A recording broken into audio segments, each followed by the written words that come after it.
Bonjour à tous. Dans l'épisode précédent, nous avons parlé de l'affaire Epstein, de l'ampleur de ce scandale, des personnes impliquées et de l'impressionnant patrimoine immobilier de Jeffrey Epstein. Aujourd'hui, on va tenter de comprendre d'où vient cette fortune. Comment un banal professeur de mathématiques a-t-il pu amasser près de 600 millions de dollars ? Car ni sa courte carrière d'enseignant, ni son bref passage dans la finance, ni son activité de conseiller ou de consultant pour des fonds d'investissement ne suffisent pour expliquer un tel patrimoine, ni de telles connexions à l'échelle mondiale. Rappelons que Jeffrey Epstein enseignait les mathématiques et la physique sans diplôme universitaire en tout cas, dans l'une des écoles privées les plus sélectes des États-Unis, la Dalton School à Manhattan. C'est d'ailleurs grâce au contact d'un parent d'élève, Alan Greenberg, dirigeant de la banque d'investissement Bear Stearns, qu'il fait son entrée dans le monde de la finance. Et dès le départ, on comprend que quelque chose ne colle pas chez ce gars. Sur le papier, un banal professeur d'école, sans diplôme ni qualification, et qui semble pourtant avoir un accès facile à l'élite new-yorkaise. Il travaille dans une école privée où se bousculent les meilleurs professeurs des États-Unis. Et lui arrive à y entrer sans diplôme. Un simple contact avec un parent d'élève lui ouvre les portes de Wall Street. Toujours sans qualification, ni expérience dans la finance. Et il est aisé de comprendre que ce gars n'était pas là par hasard. À ce stade, ce n'est plus de la chance, c'est de l'aide. Parce que vous allez me dire, il a peut-être eu de la chance. Il a réussi à rentrer dans une école prestigieuse sans diplôme, il est passé au travers des mailles du filet, il a peut-être même trafiqué un diplôme. Bon, passons. Vous allez me dire, il a réussi à entrer à Wall Street, pareil, en enfumant ses employeurs, en trafiquant des diplômes. Mais à ce niveau-là, à ce niveau de réussite, ce n'est plus de la chance, c'est de l'aide. Et la question à laquelle nous allons tenter de répondre est la suivante. Qui est-il réellement ? Quel est son vrai métier ou sa véritable mission ? Et pour qui travaille-t-il ? Ou pour qui travaillait-il ? Pour bénéficier d'un tel réseau et d'une telle impunité durant toutes ces années. Ce qui nous met sur la piste de la réelle mission de Jeffrey Epstein et de ses potentiels commanditaires, c'est le mail qu'il s'apprêtait à envoyer à Bill Gates. Un mail dans lequel il menace Bill Gates si ce dernier ne répond pas favorablement à sa demande. Et voici ce que dit ce mail, qui est un brouillon, c'est un mail que Epstein avait préparé dans la perspective de l'envoyer à Bill Gates. Mais il ne l'a pas envoyé ou parce qu'il a changé d'avis ou parce qu'il a trouvé un accord avec Bill Gates. Et donc, c'est ce qu'on a trouvé dans ces brouillons. Et vous trouverez la traduction intégrale de ce mail sur mon site La Pilulcast. Je joindrai également le message original. Ce mail fait notamment partie des quelques 3 millions de documents mis à la disposition du public par la justice américaine. Et voilà ce qu'on peut y lire. Jeffrey Epstein qui écrit à Bill Gates, objet du mail Bill, la date le 18 juillet 2013. Cher Bill, je n'arrive pas à croire que tu aies choisi d'ignorer l'amitié que nous avons développée au cours de ces 6 dernières années. Je comprends que des accidents arrivent, mais c'est la façon dont chacun choisit de gérer ce genre d'événements malheureux qui m'a profondément déçu, au-delà de toute compréhension. Tu as décidé de me licencier. Larry, ta personne de confiance, m'a dit que j'avais eu un comportement moralement inapproprié et m'a demandé d'endosser le rôle principal dans une opération de dissimulation afin que tu puisses préserver la réputation que tu as mis tant d'années à construire. Et là, Larry désigne très probablement Larry Summers, ancien secrétaire au Trésor américain, proche de Bill Gates et membre de l'entourage financier d'Epstein. Le message continue. Tu m'as demandé de signer un accord de confidentialité et tu m'as catégoriquement dit que nous ne pouvions plus avoir de relations d'affaires directes, sans te soucier de l'impact que cela aurait sur la perception publique de ma réputation. Je devrais désormais t'éviter, dire aux gens que tu n'investirais plus avec moi et construire une version des faits qui t'arrange. Tu m'as dit que Melinda insistait pour que je ne communique plus avec toi à moins que Larry soit en copie ou présent. Et là, il s'agit de Melinda Gates, l'épouse ou l'ex-compagne de Bill Gates. Même si tu as toujours affirmé que je faisais un excellent travail et que j'étais sous-payé par rapport à ma contribution, tu qualifies maintenant cela de compensation généreuse. Si la situation avait été inversée, j'aurais dit « ce n'est pas ta faute ». Je l'ai même confié à Melinda. C'était un moment de faiblesse. Et j'aurais tout fait pour arranger les choses pour toi. Et là, pour le dire autrement, Epstein menace Bill Gates et lui dit « si j'étais toi, voilà ce que j'aurais fait ». Il lui dit « tu m'as viré comme un malpropre parce que tu estimes que je ne suis plus fréquentable.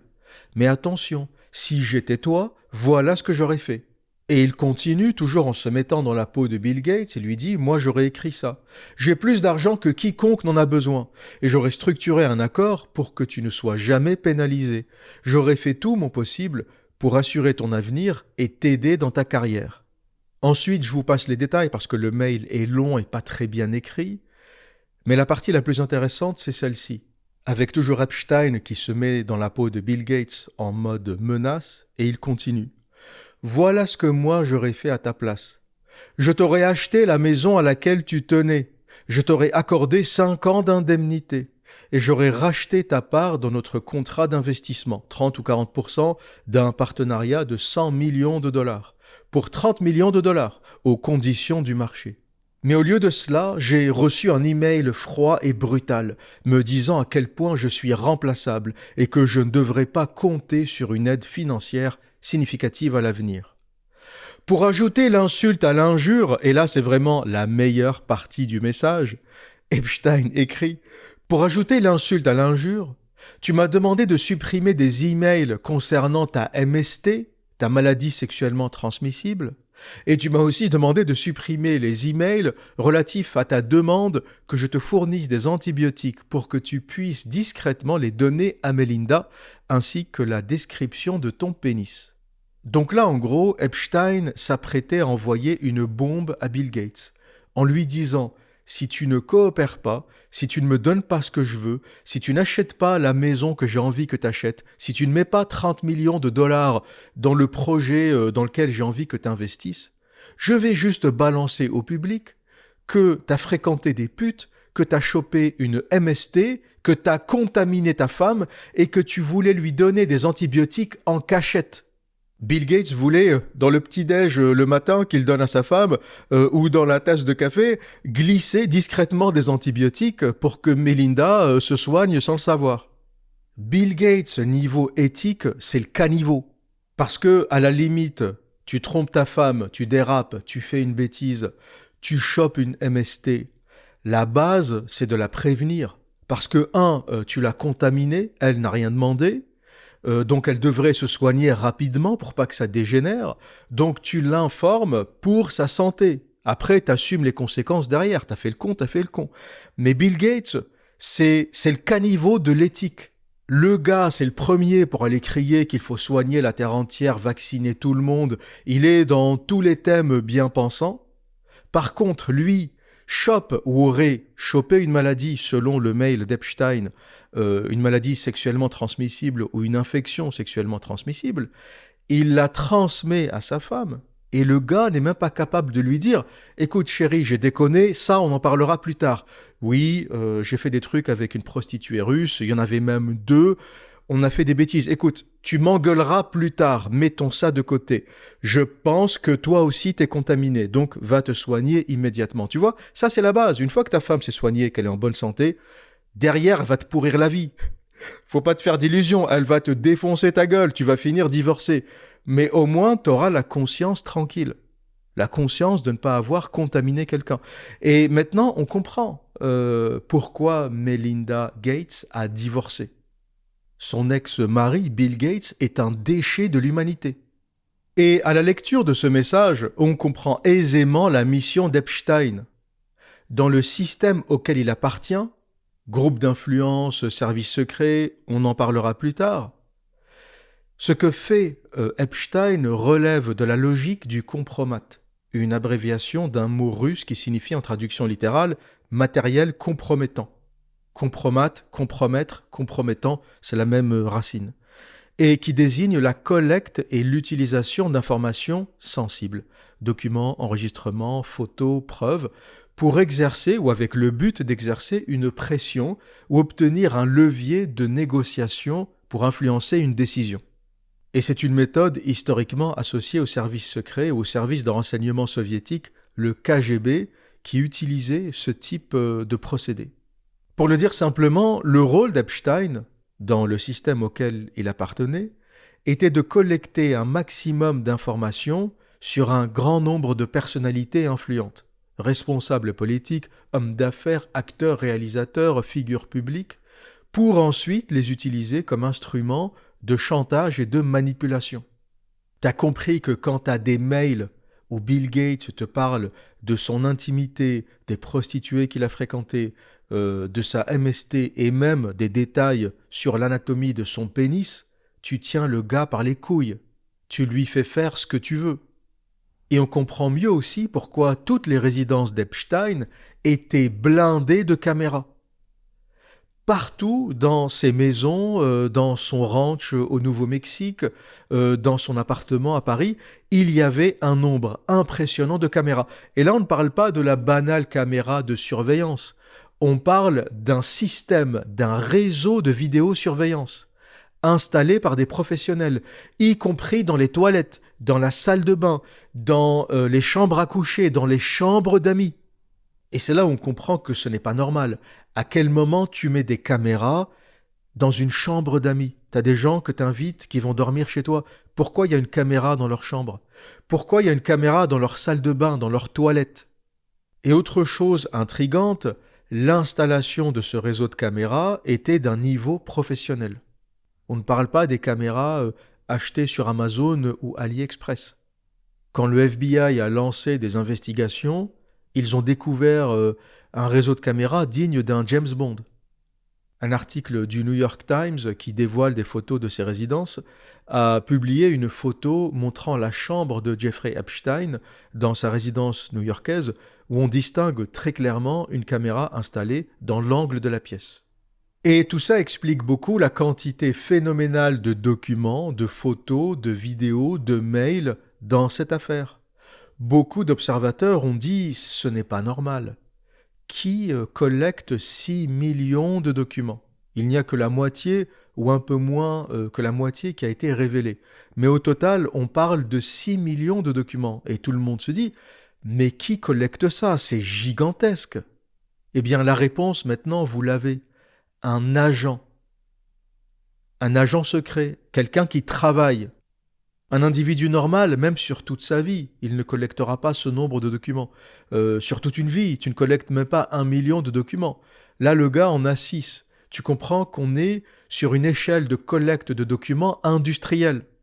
Et la seule possibilité, je dis bien la seule, pour cette collecte, c'est qu'elle a été réalisée par un agent du compromat, ou un agent chargé du compromat, ou de la collecte d'informations en vue de manipuler et de faire pression. Epstein avait développé un réseau mondain, il avait noué des liens d'amitié avec beaucoup de puissants, et à leur insu, il les filmait, il les photographiait, et il collectait, classait, gardait tous les messages qu'il échangeait avec eux. Et vous comprenez la puissance de la logique du compromat. Vous contrôlez le monde avec ça. Un politique que vous n'appréciez pas, qui ne défend pas vos intérêts, veut se présenter aux élections, un coup de téléphone et il dégage. Vous imaginez quelqu'un qui veut faire de la politique, c'est votre ennemi idéologique, ça vous dérange, vous avez un ami qui lui aussi se présente aux élections américaines par exemple, et il vous passe un coup de téléphone en vous disant « Écoute Jeffrey, je suis un peu emmerdé, il y a ce candidat qui me dérange, ça serait bien qu'il soit évincé des élections. » Et là, Jeffrey il prend le téléphone « Allô ? Tu sais qu'on n'a pas envie que tu te présentes aux élections. Tu sais qu'il y a mon poteau qui se présente et ça serait bien que tu t'écartes. » Quoi ? Comment ? Tu veux te présenter quand même? Ah oui, tu t'en fous, tu vas y aller. Ok, tu fais comme tu veux. Mais je vais te donner une petite info, juste au cas où. Tu te souviens de la soirée sur le yacht, avec la gamine de 13 ans? Oui, celle où t'avais ton maillot de bain à fleurs. Eh bien, on a des photos. avec ta grande tête de slip dessus. Oui, celle où tu souriais pendant que tu tripotais la gamine, on a tout. On fait comment? Tu te retires ou on balance ta grosse tête de slip au New York Times? Tu te retires ou tu veux que toute l'Amérique soit au courant de ce que tu fais pendant tes vacances? Et d'ailleurs, vous imaginez bien que s'il y avait des choses sur Trump ou s'il y avait des choses suffisamment compromettantes au sujet de Trump, on les aurait sorties avant son élection. Vous comprenez bien qu'on a essayé d'abattre Donald Trump. Il aurait pu se prendre une balle dans la tête. Il a eu de la chance, ça a juste frôlé son oreille. Mais vous comprenez bien, si on en est à l'éliminer physiquement, c'est qu'il n'y avait rien d'autre de solide contre lui pour l'empêcher d'accéder au pouvoir. Parce que ses ennemis ou ses opposants, ou on appellera ça comme on veut, réseau d'influence, état profond, tout ça c'est des appellations, mais ça désigne la même chose, c'est-à-dire les gens qui travaillent dans l'ombre. S'ils avaient vraiment des choses contre lui, ils ne se seraient pas lancés dans une tentative d'assassinat. C'est trop compliqué, c'est risqué. Ils auraient sorti une affaire, un scandale grave pour l'évincer de la course à la présidentielle. Ils n'ont rien trouvé contre lui, à part des petites histoires avec une actrice X, une histoire d'agression sexuelle qui était fausse en fait, parce qu'il n'y a aucune preuve. Donc rien de solide contre lui. Trump devient un candidat sérieux, on essaye de lui mettre une balle dans la tête avant qu'il ne gagne l'élection.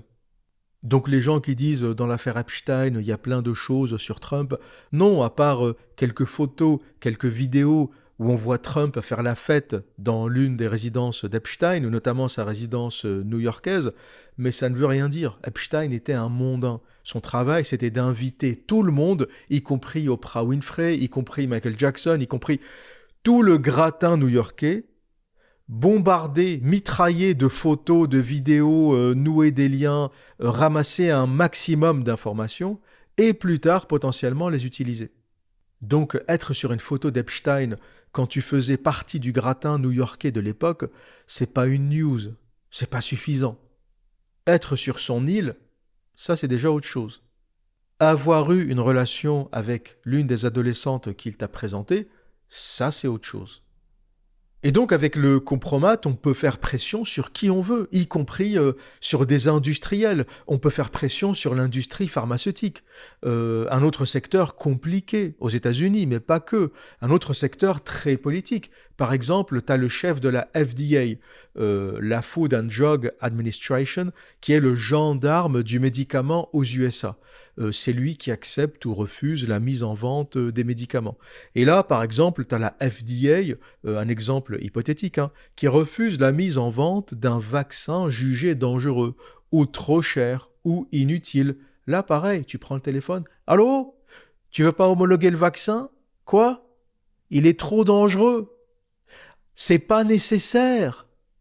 On a déjà un vaccin sur la grippe. Ok.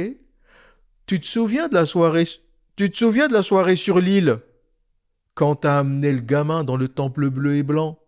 Oui, le temple bleu et blanc à rayures, tu te rappelles? Oui, le jour où ta femme faisait la gueule. Eh bien, il y avait des caméras dans le temple. Et on a pris des images de ta grosse tête de slip. T'as pas honte? Il avait 9 ans, le gamin. Bon, trêve de discussion. Ce vaccin, homologué ou pas homologué? T'as envie de voir ta grosse tête T'as envie de voir ta grosse tête demain en couverture du New York Times? Et vous avez compris qu'avec des accusations pareilles, s'il faut homologuer un vaccin, il est homologué. Point. Le compromat, quand c'est bien fait, tu tiens la terre entière par les couilles. Et c'est comme ça qu'on arrive avec de la collecte de photos compromettantes de Bill Clinton dans un jacuzzi assis à côté d'une jeune femme, peut-être même d'une adolescente, ou de Bill Clinton qui nage en calbute dans la piscine d'Epstein avec Ghislaine Maxwell, de Bill Gates qui se prend en photo avec des putes, du prince Andrew, plus grave, à 4 pattes, à côté du corps d'une gamine, etc. Toutes ces photos n'étaient pas destinées à être publiées gratuitement. Elles étaient destinées à faire pression. Elles sortent si et quand on en a besoin.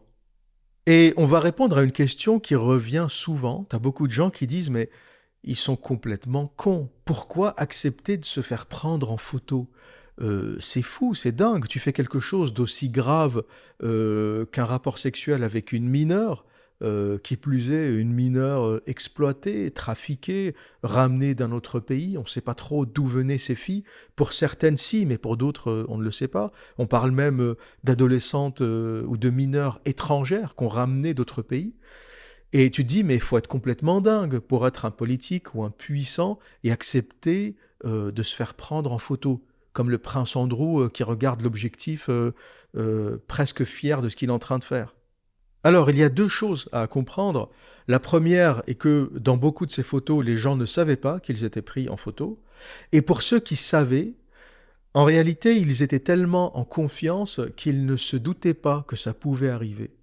C'est-à-dire qu'ils sont devenus tellement potes avec Epstein, Bill Gates est devenu tellement pote avec Epstein, il s'est dit je sais des choses sur lui, il sait des choses sur moi, et donc on ne peut pas se dénoncer. Bill Gates a dû se dire Epstein sait que je fréquente des putes, mais lui c'est pire, lui il viole des gamines, hein, donc s'il parle, je parle.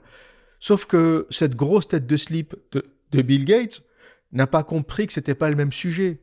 Lui, il était CEO de Microsoft, l'une des plus grandes boîtes de la planète. Epstein, c'est un détraqué sexuel et un mondain new-yorkais. C'est pas la même chose. Qui plus est, Bill Gates nous avait vendu une image de lui tellement propre, tellement clean, avec ses histoires de sauver la planète, de réduire la population, de vacciner les gens. Il nous avait vendu un truc tellement propre que le moindre dérapage, on te défonce ta gueule. Quand t'es une rockstar, un mec un peu sulfureux, un mec qui fait des erreurs, qui accepte de faire des erreurs, quand tu dérapes, les gens ont tendance à te pardonner parce que tu ne t'es jamais vendu comme parfait et vertueux. Bill Gates s'est vendu comme la vertu incarnée. Je suis propre, je veux le bien de l'humanité, je suis le meilleur homme sur Terre, j'ai une femme, j'ai une fille, j'ai une famille, tout va bien, moi je veux le bonheur de l'humanité. Tu découvres que le mec tapait des putes et chopait... Tu découvres que le mec tapait des putes ukrainiennes et chopait des MST, russes ou ukrainiennes. Tu te dis, waouh, on tombe de haut. Bill Gates est un crasseux. Tu vois, par exemple, moi, si je chope une MST, c'est pas génial. Je vais pas en être fier. Mais je ne me suis jamais vendu comme l'homme vertueux qui veut sauver la planète. J'ai mes qualités, j'ai mes défauts. Je suis un humain. Donc on va classer ou catégoriser ça comme connerie ou bêtise et on passe à autre chose. Bill Gates, c'est pas le cas. Voilà pourquoi ça a fait autant de bruit. Et donc pour revenir à ce qu'on disait, toute cette clique s'est dit c'est notre ami, on fait la fête avec lui, on fait des dingueries, on l'a vu faire des dingueries, il nous a vu faire des dingueries, donc on ne se balancera pas mutuellement. Alors, ils ont eu partiellement raison, parce que Epstein ne les a pas dénoncés. C'est-à-dire que les documents sont sortis après l'enquête et après sa mort. Et donc tout ce beau monde n'imaginait jamais qu'un jour on aurait accès à ces photos. Et parmi tous les documents publiés, le prince Andrew d'Angleterre, de la famille royale d'Angleterre, le frère de l'actuel roi d'Angleterre, est celui qui est le plus dans la merde. Et c'est aussi celui qui fait prendre à cette affaire une autre dimension, bien plus grave, bien plus lugubre. Pour le dire autrement, le prince Andrew fait basculer cette affaire dans de la pure pédocriminalité. Parce que jusqu'à présent, on était dans le mythe de Lolita, le roman de Nabokov. D'ailleurs, Epstein était fasciné par ce roman. Et il avait même une copie rare de la première édition de 1955 qu'il exposait dans sa résidence new-yorkaise. Alors, ça ne change rien à la gravité des choses, ni à la gravité de l'histoire.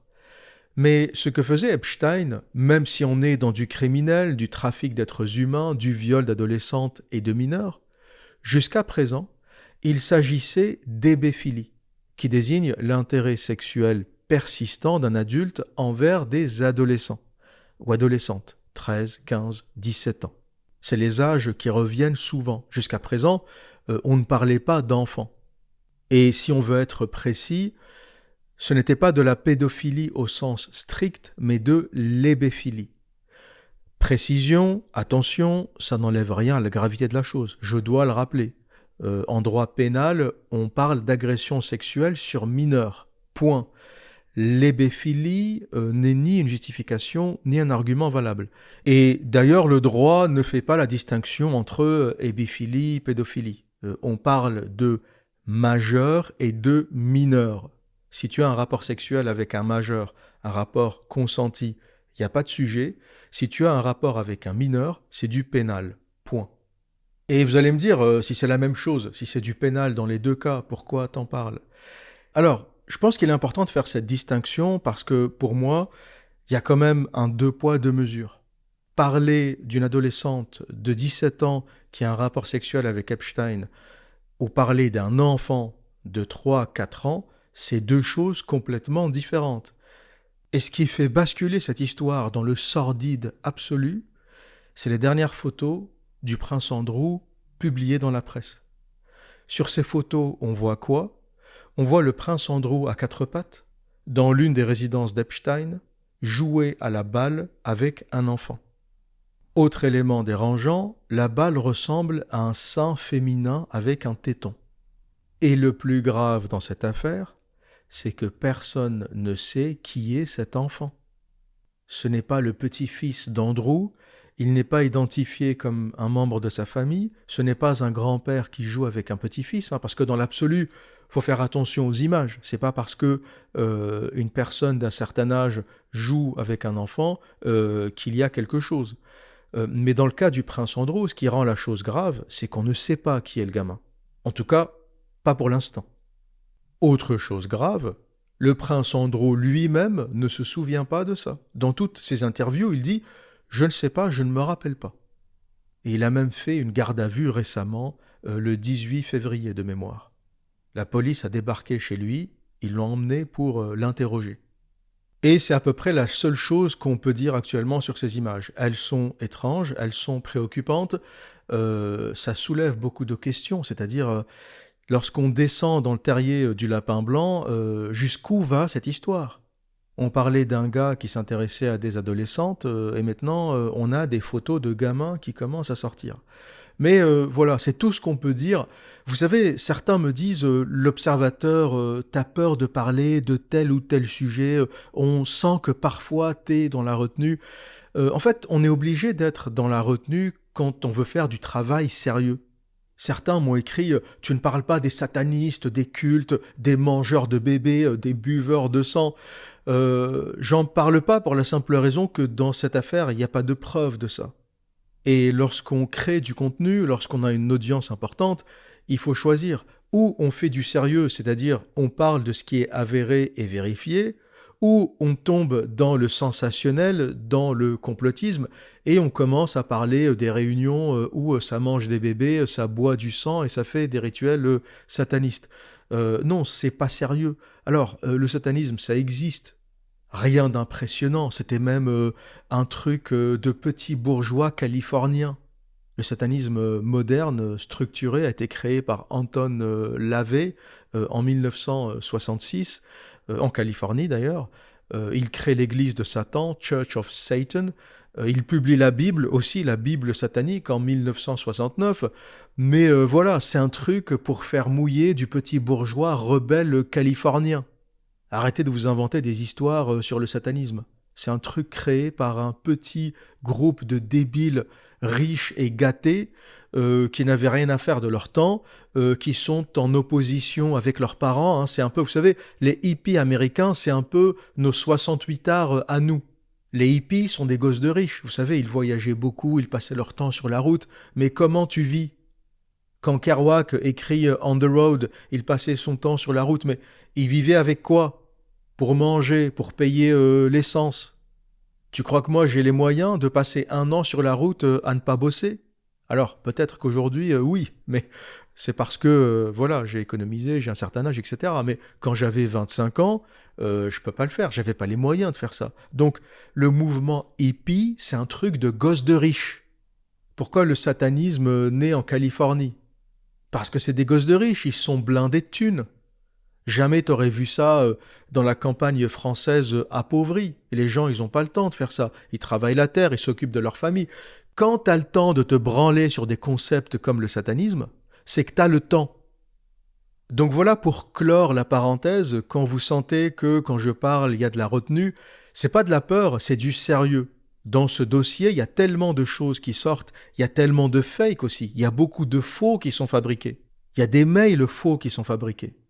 Et donc, entre les 3 millions de documents publiés, les faux messages, les faux mails, les faux trucs bricolés, à un moment, si on n'est pas sérieux, on peut très vite tomber dans le ridicule. Les mails où on voit Epstein qui parle de manger des bébés ou de manger de la crème de bébé, c'est des faux. Il n'y a rien d'officiel là-dessus. C'est faux. Et en fait, je ne comprends pas les gens qui veulent tomber dans le sensationnel. Et là, j'ouvre une grande parenthèse. Le dossier est suffisamment grave tel qu'il est pour ne pas avoir besoin de tomber dans le sensationnel. Abuser d'une adolescente de 13 ans, c'est grave. J'ai pas besoin d'une histoire de mangeur de bébé ou de buveur de sang. Abuser d'un enfant de 3-4 ans, si c'est le cas, si ce qu'on voit sur les photos s'avère plus tard être un abus, c'est grave. En fait, le réel est suffisamment grave pour ne pas avoir à en rajouter. Et le problème des complotistes, c'est qu'ils ne veulent pas avoir raison. Et essayez de suivre mon raisonnement. Le complotiste veut toujours être à contre-courant.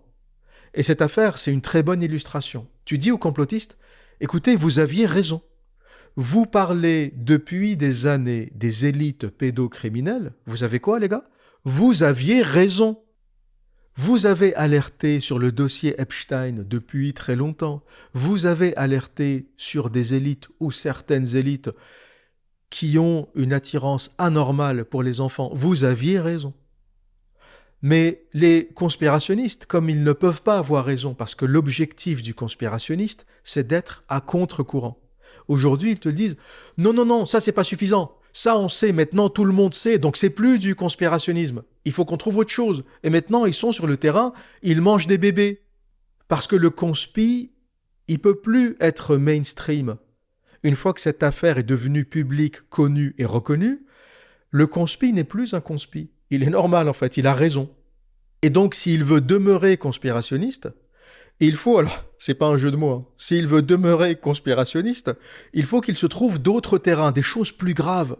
Oui, ils font du jus de sang, et ils boivent du sang, ils mixent des bébés et ils mangent de la crème de bébé. Ils ont besoin de trouver un truc complètement délirant pour rester conspirationniste, pour dormir la nuit en se disant « je sais quelque chose que les autres ne savent pas. Je sais quelque chose que personne ne sait. » Oui, non, la pédophilie, c'est pas assez grave. Maintenant, tout le monde le sait, donc j'en parle plus. Voilà un peu le problème du conspi. Et aujourd'hui, avec la quantité d'informations qui circulent, on est obligé d'être prudent. Et donc, ce que je fais, c'est pas de la peur, c'est de la prudence. Et je ne dis que les choses que j'ai vérifiées.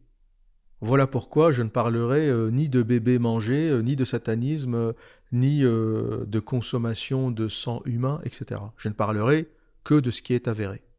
Pour revenir au prince Andrew, il a été initialement dans la sauce en raison de photos avec une adolescente, Virginia Giuffre, mineure de 17 ans à l'époque et victime du trafic d'Epstein et de sa compagne Ghislaine Maxwell.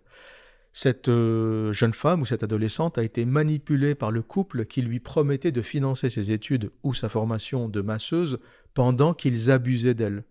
Maxwell aurait même demandé à Virginia de faire avec le prince Andrew ce qu'elle faisait avec Epstein. Virginia Giuff commence à dénoncer les faits dès 2011 et elle obtient un accord de plusieurs millions avec le prince Andrew en 2022. Paradoxalement, lorsque Andrew est interrogé sur le sujet, il dit « je ne me rappelle pas ». Il a des photos avec l'adolescente. Il a une photo où il la prend par la taille, avec Ghislaine Maxwell à côté. Le gars, tu lui montres la photo, il te dit « j'ai Alzheimer, je me rappelle pas ». Le prince Andrew, c'est le foutage de gueule intégral. Mais le gars est foutu. Aujourd'hui, sa réputation au Royaume-Uni, c'est terminé. Même le prince Charles a honte de lui. Il l'a destitué et s'il pouvait le dégager du pays, il l'aurait fait. Le gars te dit « je me rappelle pas ». Ah, la photo là ? Oui, c'est moi. Vous pensez qu'elle est authentique ? Oui, elle me paraît authentique. Donc là, c'est vous, oui. Là, c'est elle, oui. Et vous vous rappelez pas? Non. Non, je ne me souviens pas. C'était choquant. J'ai écouté son interview, c'était choquant. Même Epstein avait plus de courage que lui. Parce que vous savez que Epstein, quand on lui a dit vous êtes un criminel sexuel, il a dit oui. Il a juste précisé de premier degré, pas de troisième degré. Il y avait un truc de degré. Alors, je ne suis pas un spécialiste des agressions sexuelles, hein, mais il y avait une question de degré. Mais quand le journaliste lui a dit vous êtes un sex offender, vous êtes un agresseur, il a répondu oui. Oui, oui, il admet en fait. Il a fait de la tôle pour ça et il admet. Tu peux considérer Epstein comme une raclure intégrale, mais il a admis les faits. Andrew, non. Non, typique, hein. Hypocrisie britannique de la royauté typique. Cuillère d'argent dans la bouche, le cul serré. Tu te rappelles de ce que t'as fait à cette gamine? Non, non. Andrew, c'est plus l'Angleterre victorienne. Il y a la police qui est venue te chercher chez toi, connard. Tu crois que tu vas continuer à mentir longtemps? Il y a une photo de toi avec un gamin de 3 ans qui joue à la boule. La boule, il y a un téton dessus. Andrew, on va te défoncer ta gueule. Tu parles ou pas? Le gars, il croit qu'il est encore au 19e siècle, au 18e siècle. Avec les gamins qui ramonent les cheminées. Vous savez que comme les gamins sont tout petits, logiquement, les ramoneurs de cheminées prenaient leurs enfants avec eux. Et ils descendaient le gamin dans le conduit de cheminée pour le nettoyer de l'intérieur. Quand les gens disent le monde était mieux avant. C'était mieux avant. Non, on va te faire enculer. L'Angleterre victorienne, c'était dégueulasse. Londres était une ville dégueulasse. Il y avait de la pauvreté, de la misère, du travail d'enfants. D'où c'était mieux avant? Ah, la France médiévale, c'était bien quand même. Non, ferme ta gueule. La France médiévale, tu crevais d'une rage de dents. On t'emmenait chez le boucher pour t'arracher les dents. D'où c'était mieux avant? Les gens, ils vont chez le dentiste, on leur fait une petite anesthésie, ils serrent les fesses parce que ça fait un peu mal, ou c'est un peu froid, Ferme ta gueule. D'où c'était mieux avant? Tu te chies dessus parce qu'on te fait une petite anesthésie chez le dentiste? La France médiévale que tu fantasmes, on t'arrachait la dent chez le boucher. Les gens qui disent c'était mieux avant ou qui fantasment le passé, t'as envie de leur foutre des tartes dans la gueule. Ils fantasment le monde médiéval, ils fantasment l'Angleterre victorienne. C'était la misère. Vous ne réalisez pas la chance qu'on a de vivre aujourd'hui. Les progrès humains qu'on a fait, les progrès sociaux qu'on a fait. Mon grand-père a connu la quasi-famine. C'est pas très loin, mon grand-père, hein, c'est pas très loin. Mais c'était une famille pauvre de montagnards. Et jusqu'à ses 80 ans, il était traumatisé. Quand j'étais gamin, les histoires qu'il me racontait, c'est les fois où il a mangé de la viande. C'était tellement rare, il mangeait de la viande une fois tous les mois, une fois tous les 3 mois, que pour lui, ses meilleurs souvenirs d'enfant, quand il avait 6-7 ans, c'est quand son père, donc mon arrière-grand-père, ramenait de la viande à la maison. T'as des gens qui te disent c'était mieux avant. Et donc, pour revenir au prince Andrew, lui, il pense qu'il est encore dans l'Angleterre victorienne. Tu tripotes des enfants, tu nies complètement et il va rien se passer parce que tu fais partie de la royauté. Bon, il va prendre cher. Le Royaume-Uni, c'est une monarchie constitutionnelle, c'est un état de droit, et si un membre de la royauté doit finir en slip, il va finir en slip. Hein. Et là, on verra les évolutions de cette affaire, mais le prince Andrew va prendre très cher. Il est déjà mort socialement. En Angleterre, c'est fini, il ne faut pas parler de ce gars, c'est terminé. Alors qu'avant, il allait au club équestre, il faisait des charités, il faisait le mondain, mais tout ça, c'est fini. Pour la suite, on verra ce que donne l'épreuve qu'on a contre lui. Et pour l'histoire de Virginia, malgré le dédommagement, alors on ne sait pas pourquoi, la pression médiatique, le stress, les menaces peut-être, elle finit par se suicider.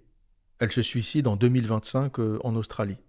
Encore un autre suicide étrange, parce qu'elle est mère de famille, elle lutte pendant des années, elle obtient gain de cause, l'affaire sort, elle est publique, elle devrait être soulagée. Eh bien, paradoxalement, à l'aboutissement de l'affaire, elle se suicide. Et là, je laisse toutes les pistes ouvertes. Elle s'est suicidée, on l'a suicidée, on ne sait pas. En tout cas, le prince Andrew n'a plus personne pour témoigner contre lui. Autre histoire qui est en train d'éclater dans l'affaire Epstein, autre histoire tout aussi sordide, le Zorro Ranch, une autre propriété d'Epstein, une propriété gigantesque de 3000 hectares au Nouveau-Mexique, qui jusqu'à présent a été épargnée par les investigations du FBI. Eh bien, selon un article de Reuters, le département de la justice du Nouveau-Mexique enquête sur un email envoyé en 2019, peu après la mort de Jeffrey Epstein, rédigé par une personne se présentant comme un ancien employé du ranch, qui affirme que Epstein aurait ordonné, écoutez bien, l'enterrement des corps de 2 jeunes filles étrangères dans les collines autour du Zorro Ranch. D'après ce mail, les 2 jeunes filles seraient mortes par strangulation lors de rapports sexuels violents à caractère fétichiste et auraient été enterrées sur place. L'auteur de ce message réclamait 1 bitcoin en échange de vidéos montrant des abus sexuels présumés, je dis présumés parce qu'il n'a encore rien envoyé, ainsi que l'emplacement des corps. Initialement, le destinataire du mail était un animateur radio local qui a ensuite transmis le mail au FBI. Et donc, vous aurez compris que dans ce ranch gigantesque, on trouvera peut-être quelque chose. En tout cas, un email de quelqu'un qui se présente comme un ancien employé indique qu'il y aurait 2 corps enterrés dans ce ranch. Et cette affaire, c'est vraiment un puits sans fond. Plus on creuse, plus on découvre des choses. C'est vraiment l'affaire du siècle, selon moi. Et dites-vous qu'il n'y a que la moitié des documents qui sont publiés. La moitié. Qu'est-ce qu'il y a dans le reste?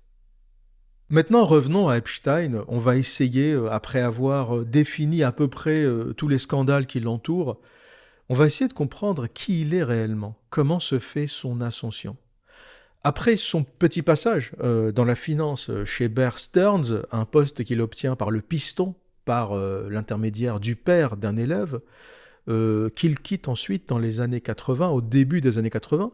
Il fonde J. Epstein & Co., une société dédiée à la gestion de fortune pour clients dits ultra riches, mais jusque-là, personne ne sait d'où vient son argent. On n'a jamais vu ses performances. En fait, c'est un milliardaire dont on ne connaît pas les performances. Tout le monde dit que c'est un génie de la finance, mais on n'a jamais vu ce qu'il a fait. Mais en analysant un peu, on découvre que le vrai tournant décisif dans la vie d'Epstein survient à la fin des années 80, lorsqu'il rencontre Leslie Wexner, le milliardaire propriétaire de la célèbre marque de lingerie Victoria's Secret. Wexner, sans qu'on sache pourquoi, lui donne une procuration totale sur ses finances personnelles. Et là déjà, c'est assez étrange. Et il donne la gestion de l'intégralité de sa fortune de 1,4 milliard de dollars dans les années 80. Vous imaginez ce que ça représente aujourd'hui? Et quasiment la gestion de cet empire, en tout cas la partie financière, à un total incompétent, sans diplôme ni aucune expérience sérieuse dans la finance. Et personne ne sait pourquoi. En tout cas, à l'époque, personne ne comprenait pourquoi. Et on parle d'emprise, de manipulation, surtout lorsque Wexner donne quasiment à Epstein son hôtel particulier de Manhattan, le plus grand de l'île. Il lui cède quasiment gratuitement, alors plus techniquement au travers d'une société, il cède à Epstein pour 10 dollars symboliques la maison ou l'hôtel particulier. Un truc gigantesque sur plusieurs étages, évalué aujourd'hui à entre 50 et 60 millions de dollars. Et sans qu'on comprenne pourquoi, Wexner et Victoria's Secret deviennent le soutien financier d'Epstein. Et c'est ici que l'affaire prend une dimension ou un tournant géopolitique. Au départ, comme je vous le disais, certains disaient que Wexner est juste un vieux grabataire qui se fait manipuler par Epstein, qui sait parler, qui est séduisant, qui sait présenter, qui sait dire les choses. Et du coup, la manipulation a mis Wexner sous emprise. Mais ne soyons pas naïfs. Leslie Wexner, n'est pas le genre de gars que tu mets sous emprise. C'est un requin des affaires qui était en mission. Et Epstein, en réalité, était sa pouliche. C'est pas Epstein qui manipulait Wexner, c'est Wexner qui se servait d'Epstein comme pouliche. Une pouliche pour servir son agenda. Tout d'abord, Leslie Wexner n'est pas juste un mania des affaires. Il est aussi très actif dans le lobbying et l'influence. Il a fondé dans les années 90 le méga groupe avec Charles Brofman, qui était un groupe informel d'une vingtaine de milliardaires juifs américains qui se réunissaient officiellement pour discuter de philanthropie, de judaïsme et de soutien à Israël. Son existence a officiellement été révélée par le Wall Street Journal en 1998. Et apprendre que des juifs américains tentent d'influencer la politique américaine en faveur d'Israël, c'est un secret de polichinelle. T'as des gens qui commencent déjà à s'emporter. Voilà, je le savais, silicionniste, j'étais sûr. Non, calmez-vous, calmez-vous. Les Juifs ou les Israéliens défendent leurs intérêts, comme les Saoudiens défendent leurs intérêts. Pourquoi les Saoudiens financent des mosquées en France? Pourquoi les Saoudiens et les Qataris financent la Dawa et les mosquées en France? Eh bien parce que le business du pèlerinage est une manne financière gigantesque. La deuxième manne financière d'Arabie Saoudite, après le pétrole, c'est le Hajj, c'est le pèlerinage. Et vous avez compris que pour que le business du Hajj fonctionne, pour que quelqu'un paye 10 000 euros pour aller en Arabie Saoudite, il faut qu'il soit endoctriné. Tu as des petits retraités français qui n'ont pas une thune, qui ont économisé toute leur vie, qui dépensent 6 000, 7 000. Alors, ça dépend du standard que tu veux. Si tu veux l'hôtel 5 étoiles avec vue imprenable sur la Kaaba, tout ça, tu payes un peu cher. Si tu as moins de moyens, tu vas dormir dans une tente avec toute la merdasse du tiers-monde. Là aussi, hein, le pèlerinage à la Mecque, y a des classes. Ceux qui disent l'islam c'est une religion égalitaire, tout le monde pareil, mon œil. Lors du pèlerinage de la Mecque, t'as des gens qui tombent par terre, qui meurent de soif, et t'as des gens qui dorment dans les hôtels climatisés. Vous n'allez pas nous enfumer avec vos histoires d'égalité. À la Mecque, que les musulmans appellent la maison d'Allah, on a les plus grandes inégalités de la planète. T'as des gens qui meurent de soif et de chaleur dans des tentes, et t'as des gens qui ont l'hôtel 5 étoiles climatisé, la voiture qui vient les chercher, etc. Donc le lobbying, c'est de la géopolitique. Est-ce qu'il y a des lobbies pro-Israël? Oui. Est-ce qu'il y a des lobbies pro-Arabie Saoudite, pro-pèlerinage à la Mecque, parce que ça génère des milliards de dollars? Oui. Les Saoudiens ne financent pas les mosquées et la dawa en France parce qu'ils aiment les Français, ou les Maghrébins de France, ou les musulmans de France. Ils s'en branlent de vos gueules. La seule chose qui les intéresse, c'est d'endoctriner suffisamment de personnes pour ensuite vendre des tickets à 10 000 balles pour aller faire le pèlerinage. Sinon, personne n'irait là-bas. C'est infernal, la Mecque. Il fait chaud, c'est déprimant. Il y a du monde, ça pue, ça se bouscule, ça meurt. Il y a des milliers de morts tous les ans. Et c'est important de rappeler ça parce que quand vous parlez de lobbyisme juif ou de lobbyisme israélien, tout le monde s'excite. Mais quand vous parlez de lobbyisme saoudien, là, il n'y a plus personne. Ou de lobbyisme qatari, il n'y a plus personne. Ceux qui achètent le plus aujourd'hui dans Paris, c'est les Qataris, c'est pas les Juifs. Pareil pour Londres. Ceux qui sont en train d'acheter tout l'immobilier de Londres, c'est les Qataris, c'est pas les Juifs. Donc il serait intéressant d'arrêter de polluer le débat avec silicionnistes. C'est tout le monde en fait. Chacun défend son bout de steak. C'est ça le lobbyisme. Et d'ailleurs, le lobbyisme est légal, aussi choquant que ça puisse paraître. Dans les couloirs de Bruxelles, je le sais parce que mon frère travaille dans la biologie et sur des projets européens, donc il est très au courant de ce qui se passe au Parlement européen. Et dans les couloirs, il y a des lobbyistes qui se baladent. Et c'est un métier en fait. Tu fais quoi? Moi je suis lobbyiste pharmaceutique. Ah bon, c'est légal ça? Oui, oui, je suis un lobbyiste officiel. Et lui, quand il a découvert ça, il était choqué. Il me dit, je pensais que le lobbyisme, c'était un truc un peu obscur. C'est grave d'être lobbyiste pour un vaccin, pour un médicament. Il y a des organismes qui sont censés vérifier la qualité des médicaments et leur sécurité. C'est pas un lobbyiste de venir me le vendre. Mais dans les couloirs de la Commission européenne, des parlements européens, etc., c'est blindé de ça. Il n'y a que des lobbyistes qui viennent vendre leur merde qu'on va acheter avec de l'argent public. Pourquoi on a tel vaccin et pas un autre? Lobbyisme, celui qui parle le plus, celui qui vend le plus ou le mieux. Pourquoi on a tel médicament? Parfois, même quand il est un peu dangereux, on découvre 10 ans plus tard qu'il est cancérigène. Pourquoi on l'a quand même mis sur le marché? Lobbyisme. Et donc Leslie Wexner et son groupe, le Méga Group, sont des lobbyistes, sont des gens qui avaient pour objet, pour mission, de faire de la philanthropie, de discuter de judaïsme dans leurs réunions, et aussi de parler des intérêts d'Israël aux États-Unis. Mais il y a d'autres pistes moins officielles, pour des raisons évidentes, qui mentionnent des rapports avec le Mossad. L'allégation selon laquelle le mégagroupe servait de couverture ou de réseau pour le Mossad provient principalement de rapports d'enquête, notamment de Mint Press News, et de théories rapportées par des figures comme Harry Ben Menache, ou Menaché, dont on a parlé dans la vidéo précédente, ancien officier des renseignements israéliens. Pourquoi je dis moins officiel pour des raisons évidentes? Eh bien parce que si ce qui relevait des services secrets n'était plus secret, ça serait plus des services. Ça serait autre chose. Si les services secrets commencent à avoir des informations publiques, faut qu'ils changent de métier. Mais on a quand même des pistes très sérieuses, et notamment un article détaillé de Mint Press News que je vous afficherai à l'écran, qui parle de connexions possibles entre le mégagroupe et le Mossad, toujours dans la même perspective de connexion entre les États-Unis et les intérêts israéliens. Et tout ça, c'est documenté, c'est officiel, c'est connu. La fondation Wexner, notamment, finance des programmes de formation pour les cadres et agents de sécurité israéliens à Harvard. Epstein y était étroitement impliqué et servait parfois même de relais financier. C'est pour ça que je vous disais que Epstein était un peu le proxy financier de Wexner. Il s'en servait pour dépenser, sans ne jamais se mettre en première ligne.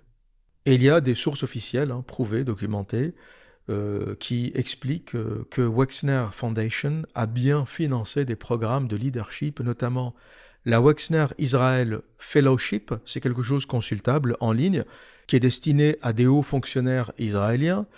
On a aussi le Wexner Senior Leaders Program, pour des responsables publics en Israël, et on a, comme on l'a dit, un programme à la Harvard University, en particulier à la Harvard Kennedy School. Autre connexion tout aussi officielle qui connecte Epstein à Israël et potentiellement au Mossad, Ehud Barak, l'ancien Premier ministre israélien et ancien chef du renseignement militaire. Ehud Barak était un intime d'Epstein. Il a visité sa propriété plus de 30 fois entre 2013 et 2017. Des documents déclassifiés, des photos prouvent cette relation très proche entre Ehud Barak et Epstein. Pour finir, si on ajoute à tout ça la connexion à Robert Maxwell via sa compagne Ghislaine Maxwell, je vous renvoie à l'épisode précédent pour ne pas me répéter, les connexions et les fichiers qui connectent Epstein à l'État d'Israël et potentiellement au service secret deviennent assez évidents. Donc Leslie Wexner n'était pas seulement un client généreux d'Epstein ou un naïf qui s'est fait manipuler, c'était le coffre-fort qui permettait à Epstein de financer une opération d'influence massive, d'influence et de manipulation. Epstein, comme je le disais, était une espèce de proxy via lequel Wexner et le méga-groupe collectaient des informations pour les services, comme le faisait Robert Maxwell par le passé. Et moi, je pense que Epstein était un agent double, peut-être même un agent triple, qui collectait probablement des informations pour les services israéliens, mais aussi pour la CIA, peut-être même pour le MI6 britannique, parce que penser que les États-Unis auraient laissé faire ça sur leur sol, sans agir et sans être au courant, c'est très naïf. Il n'y a rien qui se fait aux États-Unis sans que la CIA ne soit au courant. Et encore plus depuis le Patriot Act. Avant, il y avait une espèce de loi américaine qui faisait qu'on ne pouvait pas rentrer chez toi n'importe comment, fouiller tes affaires, fouiller ta vie. Depuis le 11 septembre et le Patriot Act, tout ça a volé en éclats.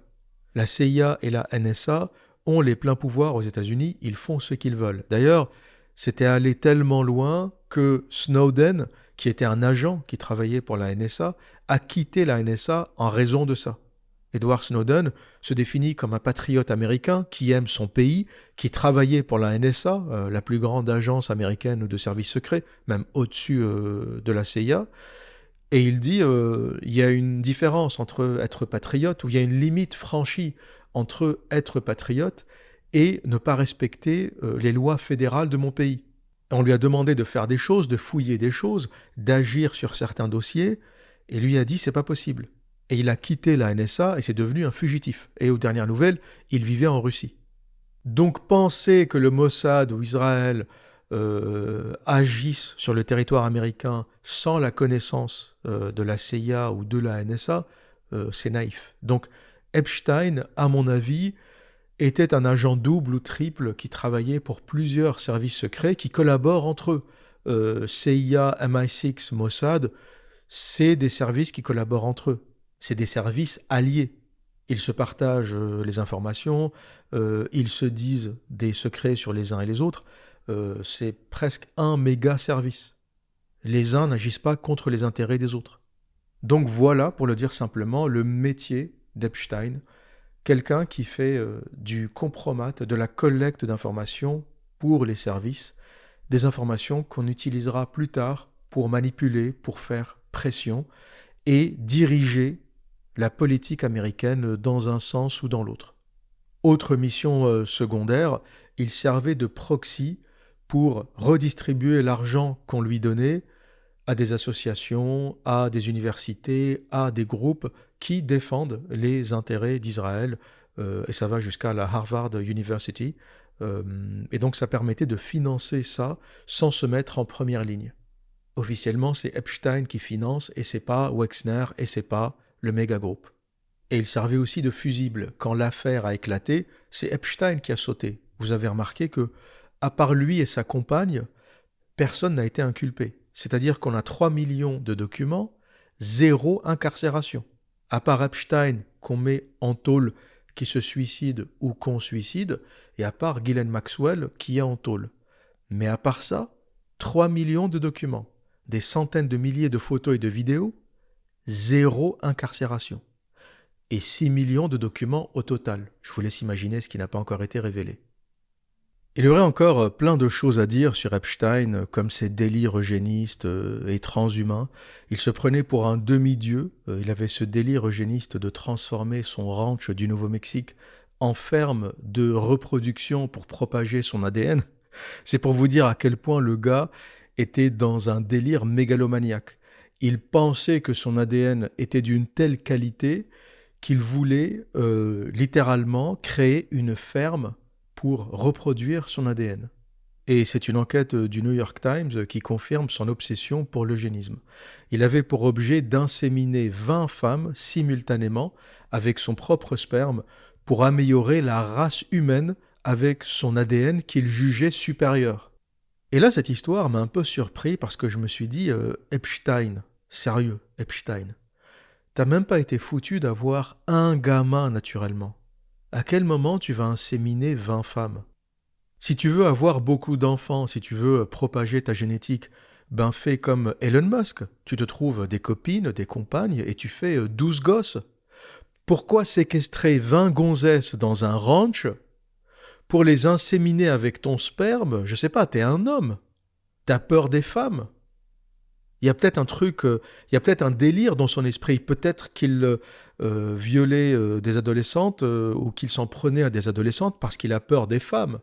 Une femme de 25, 27, 30 ans, ça lui fait peur. Et donc ce qu'il faisait, c'est qu'il organisait des dîners mondains pour screener, évaluer des femmes à haut potentiel intellectuel et physique et voir si elles pouvaient faire de bonnes candidates pour porter ses enfants. Et c'est vraiment un délire mégalomaniaque. C'est-à-dire que dans ta vie privée, t'es pas foutu de faire un enfant à une femme.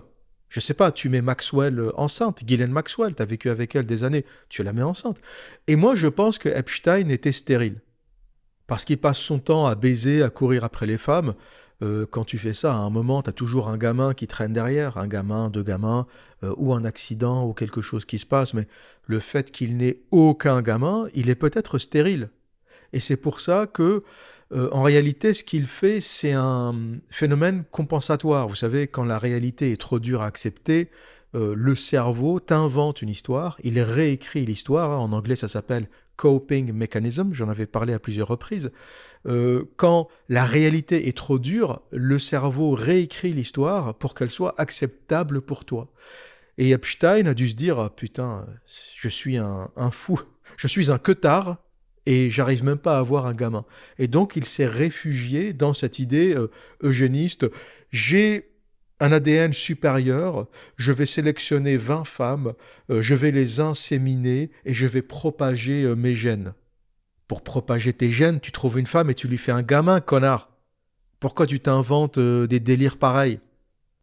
Avec ta fortune, ton argent, ton réseau, tu fais quelques soirées, tu rencontres une gonzesse, tu lui fais un gamin. Elon Musk a fait 12 gamins, il n'a pas eu besoin de faire du trafic sexuel, de faire du screening, de rencontrer des femmes je ne sais où, je ne sais comment.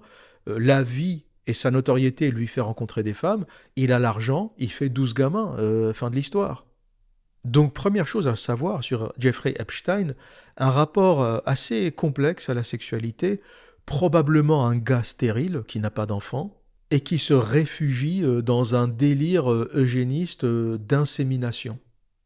Et il allait très loin dans ce délire, hein. On a des mails déclassifiés en 2024, assez récemment, entre 2024 et début 2026, qui parlent du séquençage ADN. Des factures qui datent de 2014 prouvent qu'il a payé des chercheurs pour séquencer son propre génome et des fibroblastes, des cellules de peau, dans le but de stopper son propre vieillissement. Il y a aussi des échanges de mails avec Noam Chomsky, datant de 2016, où Epstein insiste lourdement sur la prétendue base génétique qui explique les différences entre les scores au test de QI, de quotient intellectuel, selon les origines. Et il parle de l'importance et de la nécessité de l'édition génétique, donc de l'eugénisme, pour améliorer la race. Et Noam Chomsky prend aussi cher dans cette affaire parce que il ne contredit pas Epstein dans ses échanges. Et ça le fout dans la merde, notamment parce que Noam Chomsky est un intellectuel de la gauche radicale. Le gars est de gauche, comme tous ces gauchistes qui nous parlent d'humanisme, d'égalité. Dans ses mails privés avec Epstein, il parle de quotient intellectuel, de survie de la race, de l'édition génétique pour améliorer la race et exclure les races inférieures.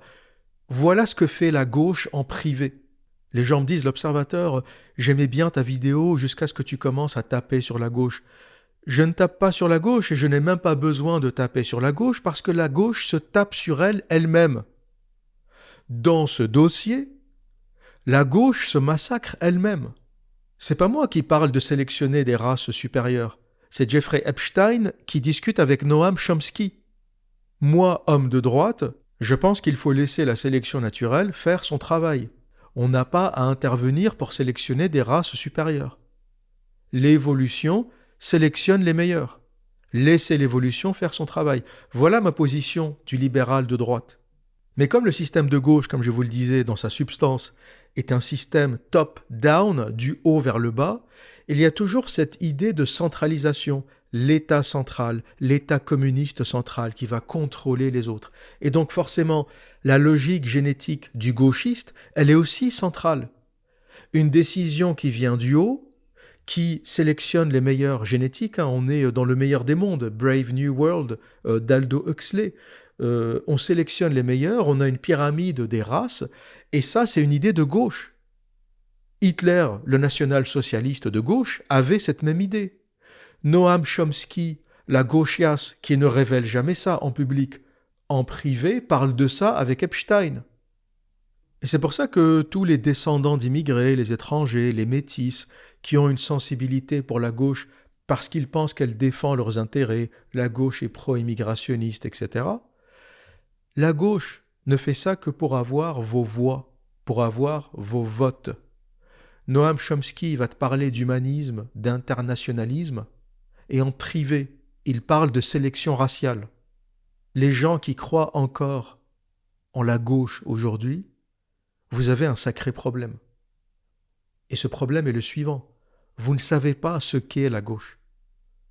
Et les rares personnes dans ma vie que j'ai rencontrées et qui connaissent vraiment ce qu'est la gauche, qui savent vraiment ce que c'est un, les gens qui viennent de l'ancien bloc soviétique, et deux, les gens qui viennent du Venezuela ou de Cuba. C'est les seuls que j'ai rencontrés qui savent vraiment ce qu'est la gauche parce qu'ils l'ont vécu. Un Cubain qui s'est barré et qui vit à Miami sait très bien le cancer que représente la gauche. Un Vénézuélien qui a vu le trafic d'organes aux frontières parce que les gens n'avaient pas à bouffer, donc ils vendaient leurs organes, et qui a réussi à se barrer aux États-Unis ou en Europe, il sait ce que c'est la gauche. Quelqu'un qui vient d'une famille serbe ou roumaine qui a vécu sous Ceausescu ou qui a quitté la Russie communiste sait ce que c'est que la gauche. Les gars qui sautaient le mur de Berlin, on sautait toujours de l'Est vers l'Ouest, il n'y a personne qui sautait de l'Ouest vers l'Est. Ceux qui sautaient le mur et qui se prenaient une balle dans la jambe, eux savent ce qu'est la gauche. À part ça, tous les Européens bobos gauchistes ne savent pas ce que c'est. Ils n'ont jamais vécu dans ces pays-là. Et aussi, il y a chez Epstein un autre volet IA, intelligence artificielle. Il discutait beaucoup avec les élites de la Silicon Valley et notamment avec des théoriciens de l'IA et des investisseurs sur le transhumanisme. Il parlait beaucoup de cette idée de fusionner l'homme et la machine pour devenir immortel. Encore une fois, Epstein est dans une espèce de compensation mégalomane.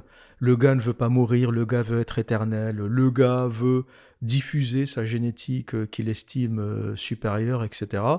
Il parlait aussi beaucoup de cryogénisation et de vie après la mort. Il était terrifié par la mort d'une façon générale. Et dans ses échanges avec des adeptes du transhumanisme, il demandait explicitement qu'au jour de son décès, sa tête et son pénis soient congelés, cryogénisés, pour pouvoir être réanimés. C'était vraiment une obsession chez lui, survivre à la mort, revenir après la mort. C'est pour ça que son suicide devient de plus en plus étrange quand on commence à le connaître.